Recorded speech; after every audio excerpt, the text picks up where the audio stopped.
Hello नमस्ते साथीहरू, स्वागत छ यहाँलाई मेरो च्यानलमा। आज एकदमै सजिलो तरिकाले हजुरहरूलाई म प्लाजो कटिङ र सिलाइ एकैसाथ सिकाउन गइरहेको छु। हजुरहरूले पनि पुरा भिडियो हेर्नुभयो भने चाहिँ सजिलोसँग प्लाजो काट्न र सिलाउन सक्नुहुनेछ।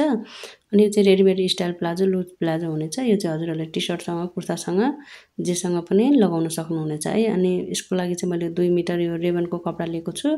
अनि यसको तल चाहिँ यस्तो बोर्डर छ, सिर्फ तल साइडमा मात्रै छ। अनि यसलाई चाहिँ मैले यसरी 4 दोबर गरेर राखेँ। अनि बन्द भाग आफू साइडमा राखेको छु भने यसरी यो 4 पल्लामा छ। अनि 4 पल्लामा राखिसकेपछि अब हामीले चाहिँ सबैभन्दा पहिला चाहिँ यो बोर्डर साइडबाट चाहिँ हामीले यसको लम्बाइ लिनुपर्ने हुन्छ। त्यसको लागि पहिला म 1 इन्च यादेखि 1.5 इन्चसम्म चाहिँ यहाँ तल सिलाइ भाग राख्नेछु, जुन हाम्रो तल मोता फोल्ड गर्नुहुन्छ। अनि त्यसपछिबाट यो ठ्याक्कै बोर्डरदेखि अब म आफ्नो लम्बाइ लिनेछु। लम्बाइ चाहिँ मैले यहाँ मेरो चाहिँ लम्बाइ 34 इन्च छ, त्यही भएर यहाँ 34 इन्चको लम्बाइ पहिला मैले फिटिङ लम्बाइ लिएको छु। यसरी यहाँ लम्बाइ लिइसकेपछि अब हाम्रो चाहिँ माथि इलास्टिक हाल्नको लागि चाहिँ एक्स्ट्रा 2.5 इन्च लिनुपर्छ। लम्बाइको नापभन्दा माथिबाट 2.5 इन्च एक्स्ट्रा हामीले चाहिँ इलास्टिक हाल्ने भाग लिने है। यसरी इलास्टिक हाल्ने भाग लिइसकेपछि यसलाई पनि यसरी सिधा लाइन तान्दिने। अब यसमा चाहिँ हाम्रो इलास्टिक जान्छ अनि त्यसपछि तल फिटिङको लाइन हुन्छ। अनि मेरो चाहिँ हिप चाहिँ छ 40 इन्च, 40लाई चाहिँ 4 भाग गर्दा 10 इन्च आउँछ। यसरी 10 इन्च लिनेछु।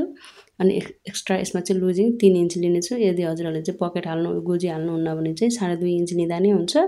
म चाहिँ यसमा गोजी हाल्ने भएको भएर 3 इन्च लुजिङ लिँदैछु। अनि माथि मैले जति लिएको छु नि त्यति नै यो हाम्रो यो हिपको तल लाइन पनि म त्यति 13 इन्च नै तान्नेछु। टोटल मैले हिपको लाइनमा 13 इन्च लिएको थिएँ, त्यही भएर यहाँ तल पनि यसरी टोटल 13 इन्च लिनेछु। र यहाँ यसरी सिधा लाइन तानेर यसलाई यो दुईटा लाइनलाई मिलाइदिनेछु यसरी है।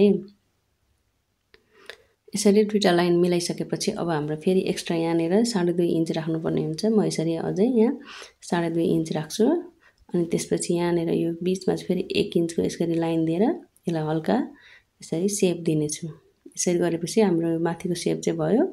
अब म चाहिँ मोता चाहिँ यसको फुल लिने भएको भएर मैले यसरी सिधै ननापिकन सिधा नै मिलाइदिएको छु। यो लाइनदेखि हाम्रो यो अहिलेको 2.5 इन्च लाइन लिएकोसम्म यसरी मिलाइदिनेछु। यदि हजुरहरूको चाहिँ मोता सानो छ भने चाहिँ यसरी नापेर कति छ त्यही अनुसारले गर्न सक्नुहुनेछ। स्केल पनि पाइन्छ, त्यो स्केलले पनि सेप दिन सक्नुहुनेछ है। अनि त्यसपछि अब चाहिँ मेरो यो चाहिँ रेडी भएर चाहिँ यसलाई म कटिङ गरिदिनेछु। हजुरहरूले पनि यसरी नै प्लाजोको ड्राफ्ट गर्नु होला, त्यसपछि यसरी कटिङ गर्न सक्नुहुनेछ है आफ्नो नापअनुसार।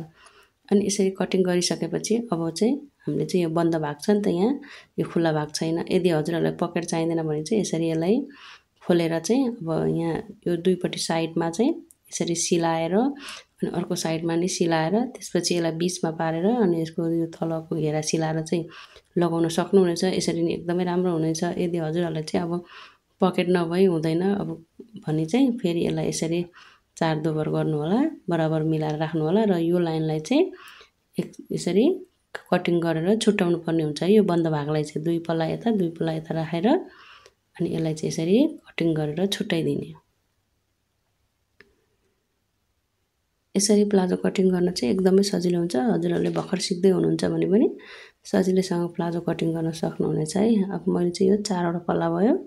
अब यसमा माथिको 2 लाइन चाहिँ अगाडिपट्टिको पल्ला हुन्छ भने तलको 2 लाइन चाहिँ पछाडिपट्टिको पल्ला हुन्छ। अनि अब हामीले चाहिँ यसलाई सिलाउन सुरु गर्छौँ है। सबैभन्दा पहिला चाहिँ हामीले यो प्लाजोको यसरी यो हिप घेराको यो क्रच लाइन चाहिँ भन्छ नि, यसलाई चाहिँ जाङको भाग, यसलाई चाहिँ सिलाइदिनेछौँ है। आफूले कति सिलाइ भाग छोड्नु भएको छ त्यही अनुसारले सिलाउन सक्नुहुनेछ।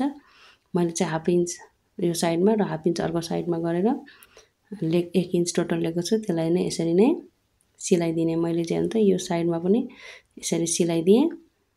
अनि दुवै साइडमा सिलाइसकेपछि अब हाम्रो चाहिँ गोजी चाहिँ यो चिन्ह लगाएको भाग हुन्छ नि, हो यो चिन्ह लगाएको ड्राफ्ट गरेको भागमा चाहिँ हामीले गोजी हाल्नुपर्ने हुन्छ। त्यसको कारणले यो ड्राफ्ट गरेको भाग चाहिँ यसरी साइडमा राख्नु होला। अनि त्यसपछि सुल्टो साइडपट्टि कपडा राखेर चाहिँ पहिला हामीले इलास्टिक हाल्नको लागि 2.5 इन्च चाहिँ यसरी चिन्ह लगाउने। यति चाहिँ हाम्रो यहाँ इलास्टिक जान्छ नि त, त्यसलाई यसरी राख्ने। अनि त्यसपछि त्यहाँबाट तल फेरि 6 इन्चको पकेट रेडी गर्ने। यसरी 6 इन्चमा चिन्ह लगाउने अनि यसलाई सिधा धर्को तानिदिने। यसरी तानिसकेपछि अब हामीलाई कपडा चाहिन्छ। हजुरहरूले चाहिँ आफ्नो कपडामा मैले चाहिँ मेरो यो कपडा नपुगेर एक्स्ट्रा कपडा राखेको छु। हजुरहरूले पनि मिल्दोजुल्दो हाल्न सक्नुहुनेछ। यसको लम्बाइ चाहिँ 12 इन्च लिएको छु भने तलको चौडाइ 7 इन्च अनि माथि चाहिँ 4 इन्च यसको छ। यो चाहिँ डबल कपडामा छ। यसरी पहिला चाहिँ हामीले एउटा कपडा लिने, कपडा लिइसकेपछि यो 6 इन्चको लाइनमा चाहिँ यो एउटा कपडालाई यसरी राखिदिने है। यो साइडमा ठ्याक्कै यसरी नै हेर्नु त, यहाँनिर राखिसकेपछि यहाँनिर एउटा चिन्ह लगाएर सेम तरिकाबाट यसलाई चाहिँ सिलाइदिने। अब यसरी नै यो जसरी मैले चकको चिन्ह लगाएको छु यही तरिकाबाट नै यसलाई सिलाइदिने है। मैले चाहिँ हेर्नु त यसरी सिलाइदिएँ। सिलाइदिइसकेपछि हामीले चाहिँ यो दुवैपट्टि साइडको यो कुनामा चाहिँ यसरी यसलाई कटिङ गरिदिनु पर्ने हुन्छ, सिलाइलाई नकटिङ गरेर। र अब यो सुल्टो साइडमा सिलाएको छौँ भने हामीले यसलाई उल्टो साइडपट्टि चाहिँ यसरी फर्काउनु पर्ने हुन्छ यसरी। अब यसलाई उल्टो साइडमा फर्काइसकेपछि यो सुल्टो साइडपट्टि माथि चाहिँ अब फेरि हामीले यो कालो हाम्रो प्लाजोको कपडालाई चाहिँ फेरि माथि थोरै यसरी यसलाई चेपेर यसलाई सिलाइदिने यसरी सेम तरिकाबाट है। हेर्नु त मैले यसरी सिलाएर पनि लिएर आएँ। अनि अब सिलाएर लिएर आइसकेपछि अब हाम्रो सुल्टो साइड छ नि, अब यो सुल्टो साइडलाई फेरि फर्काएर अब यसरी उल्टोपट्टि नै लिएर आउने।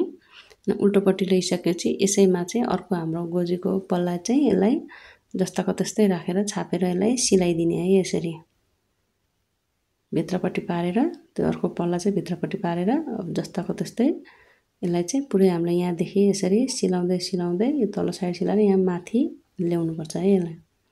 हेर्नु त मैले सिलाएँ। सिलाइसकेपछि यो साइडबाट चाहिँ यसलाई हात छिराएर चाहिँ अब हाम्रो यो सिलाइ चाहिँ भित्रपट्टि पार्ने। अनि भित्रपट्टि पारिसकेपछि फेरि यहाँबाट चाहिँ यसरी एक सिलाइदियो भने चाहिँ हाम्रो गोजी चाहिँ एकदमै बलियो हुन्छ। यसरी सिलाउने है। अनि गोजी सिलाइसकेपछि चाहिँ अब हामीले चाहिँ अगाडि पल्ला र पछाडि पल्ला चाहिँ यसलाई जोड्नुपर्ने हुन्छ। त्यसको लागि चाहिँ सुल्टो साइडमा चाहिँ यो अगाडिको पल्ला राखेको छु मैले। अनि त्यसै माथि फेरि पछाडिको पल्ला पनि भित्र साइड सुल्टो सुल्टो यसरी पारेर चाहिँ दुवै साइड सुल्टो सुल्टो छ। त्यसपछि यसरी दुवैपट्टि साइडलाई अब यहाँ जोड दिने। बराबर कपडा चाहिँ एकदमै बराबर मिलाएर यसरी पुरै तलसम्म जोड दिने र अर्को यो गोजीपट्टिको पल्लालाई पनि हामीले यसरी मिलाएर अनि यसलाई चाहिँ यसरी जोड दिनुपर्छ है।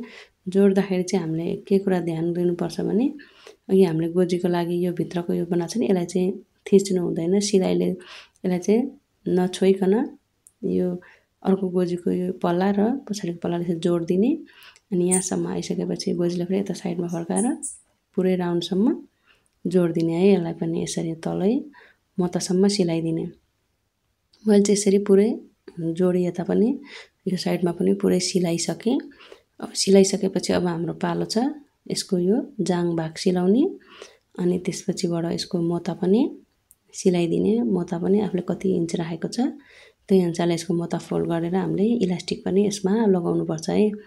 अनि मैले चाहिँ हेर्नु त यसको यो मोता पनि फोल्ड गरेँ, जाङ भाग पनि सिलाइदिएँ, इलास्टिक पनि हालेँ। यदि हजुरहरूले चाहिँ इलास्टिक कसरी हाल्न चाहनुहुन्छ भने त्यसको पनि भिडियो छ। गोजी अझै बुझ्नु भएको छैन गोजी कसरी हाल्ने भन्ने, त्यसको पनि मैले पहिला नै भिडियो बनाएको छु। हजुरहरूले चाहिँ हेर्नु होला। मेरो पुरानो मोस्ट पपुलरमा गएर भिडियोहरू हेर्न सक्नुहुनेछ। त्यसमा चाहिँ यस्तै प्लाजो कटिङ सिलाइ अनि त्यसपछिबाट गोजी कसरी हाल्ने, इलास्टिक कति राख्ने सबै मैले भिडियो बनाएको छु, हेर्न सक्नुहुनेछ है।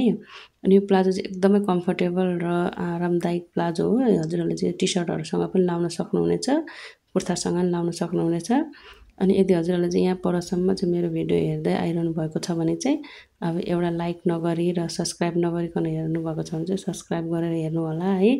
अनि यस्तै गरेर हजुरहरूलाई चाहिँ अरू थुप्रै सिलाइ सम्बन्धी भिडियोहरू चाहिँ म ल्याइरहने छु। अनि हजुरहरूले लाइक गर्नुभयो, कमेन्ट गर्नुभयो भने चाहिँ मलाई थाहा हुन्छ कि हजुरहरूले चाहिँ मेरो भिडियो मन पराइरहनु भएको छ भनेर। त्यही भएर एक लाइक कमेन्ट गर्न चाहिँ नभुल्नु होला है। अझै यस्तै थुप्रो भिडियोहरू लिएर आउनेछु। अहिलेको लागि धन्यवाद।